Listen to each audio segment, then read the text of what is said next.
আসসালামু আলাইকুম, সবাই কেমন আছেন? আশা করি সবাই ভালো আছেন।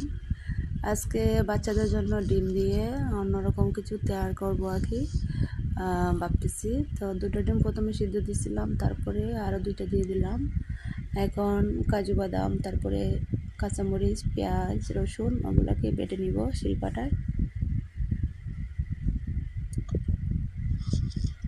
তো ওগুলো বাটাবাটি শেষ। এখন গুঁড়া দুধ গুলিয়ে নিব পানির মধ্যে। বলতে পারে ওইটা ডিমের কুরমার মতোই একই একটা। তো যাই হোক, বাচ্চারা ওইটা পছন্দ করে, জাল হয় না, আমাদের খেতে খুবই ভালো লাগে। তো এখানে পরিমাণ মতো তেল দিয়ে দিতেছি।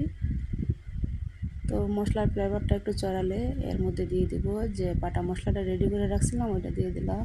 তারপরে 1 চামচ ধনে গুঁড়া দিয়ে দিলাম। এখন পরিমাণ মতো একটু পানি দিয়ে দিলাম যাতে মশলাটা না পুড়ে যায়।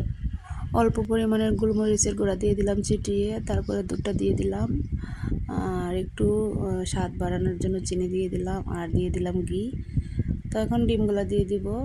দিয়ে আমার রান্নাটা রেডি। কেমন হয়েছে অবশ্যই কমেন্টে জানাবেন। সবাই ভালো থাকেন, সুস্থ থাকেন। আসসালামু আলাইকুম।